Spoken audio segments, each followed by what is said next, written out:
है। आप इंडिया को ब्लेम करके अपनी लोकल कॉन्स्टिट्यूएंसी को तो बोल सकते हैं कि भाई हम तो इंडिया करवा रहा है, हम क्या करें।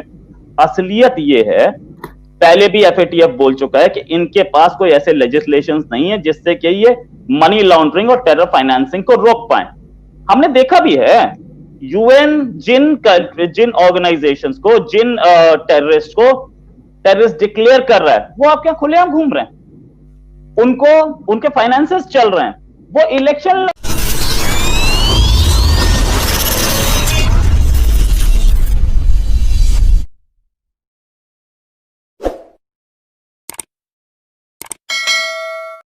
मैं पहला सवाल रोहित साहब आपसे करूंगा, क्योंकि हमें थोड़ा सा, क्योंकि वो है एक पाकिस्तान में माइंडसेट ये चल रहा है कि इंडिया जो है वो, इंडियन गवर्नमेंट ने बड़ा खुल्लम खुल्ला कहा कि हम पाकिस्तान को डिप्लोमेटिकली आइसोलेट करना चाहते हैं और हम चाहते हैं कि पाकिस्तान जो है वो उसको हम फाइनेंशियली भी ब्लैकलिस्ट करना चाहते हैं।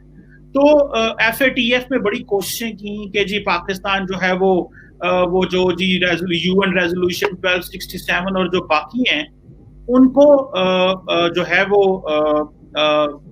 देखा जाए। तो इस हवाले से मुझे ये बताइएगा कि आप क्या समझते हैं कि क्या वाकई ही इंडिया पाकिस्तान को ब्लैकलिस्ट में भेजना चाहता है? इंडिया को क्या प्रॉब्लम है इसमें कि पाकिस्तान अगर जो एफएटीएफ की रजीम है उसकी जितनी भी शिकें हैं, वो जो 27 पॉइंट्स हैं, उनको पूरा कर रहा है, तो इंडिया क्यों पाकिस्तान को ब्लैक लिस्ट में भेजना चाहता है? रोहित साहब, आपको आवाज आ रही मेरी?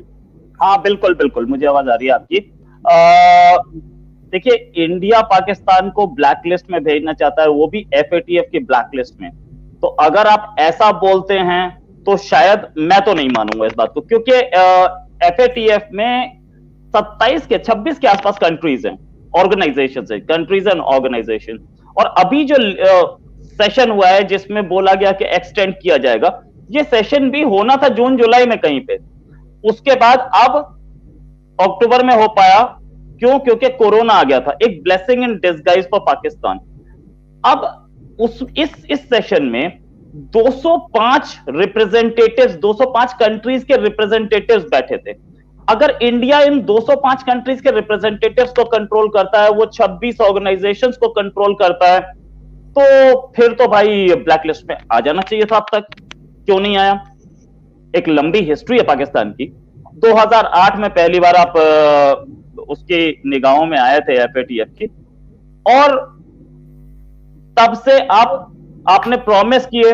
2008 के बाद आपने हाई लेवल प्रॉमिस किया 2010 में, 2010 में, कि हम सारे एक्शन लेंगे। और उसके बाद 2011 में, जून 2010 में आपने प्रॉमिस किया, अक्टूबर 2011 में, एक साल से ऊपर लगा आपको ग्रे लिस्ट से बाहर निकलने में। क्यों? क्योंकि आपने जो प्रॉमिसेस थे उनको पूरा नहीं किया। अच्छा, आपको मैं बताता हूं, पिछली बार, अभी ये जून जुलाई में होना था, उसके बाद ऐसा नहीं हुआ कि आपने 2 लेजिस्लेशंस पास किए यूनानिमसली अपनी पार्लियामेंट में, आपने कई सारे अपने पुराने रूल्स को मॉडिफाई किया जून जुलाई के बाद, अभी सितंबर में, राइट?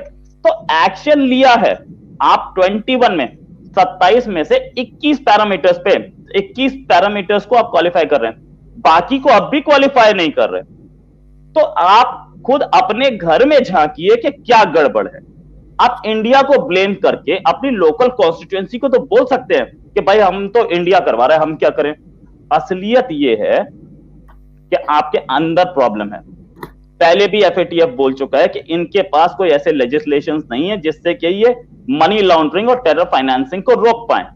हमने देखा भी है, यूएन जिन ऑर्गेनाइजेशंस को, जिन टेररिस्ट को टेररिस्ट डिक्लेयर कर रहा है, वो आपके यहां खुलेआम घूम रहे हैं, उनके फाइनेंसेस चल रहे हैं, वो इलेक्शन लड़ रहे हैं। भाई, तो आप इंडिया को कैसे ब्लेम कर रहे हो? आपके अंदर बैठा हुआ आदमी इलेक्शन लड़ रहा है, फाइनेंसिंग ले रहा है, खुलेआम घूम रहा है, जेल में डालते हैं, उनको बाहर छोड़ देते हैं। तो ये इंडिया को ब्लेम कर, हर चीज के लिए इंडिया को ना ब्लेम करें। आप अपने अंदर देखिए क्या है। आप इतने टाइम से हैं ग्रे लिस्ट में, भाई ग्रे लिस्ट में क्यों हैं आप? व्हाइट लिस्ट में क्यों नहीं गए? इसका मतलब तो कुछ आपने दिखाया नहीं ना, शो नहीं किया, यू हैव नॉट परफॉर्म्ड। आपने उनको एक्शन लेके नहीं दिखाया, एक्शन लेके दिखाना था तब तो मानते।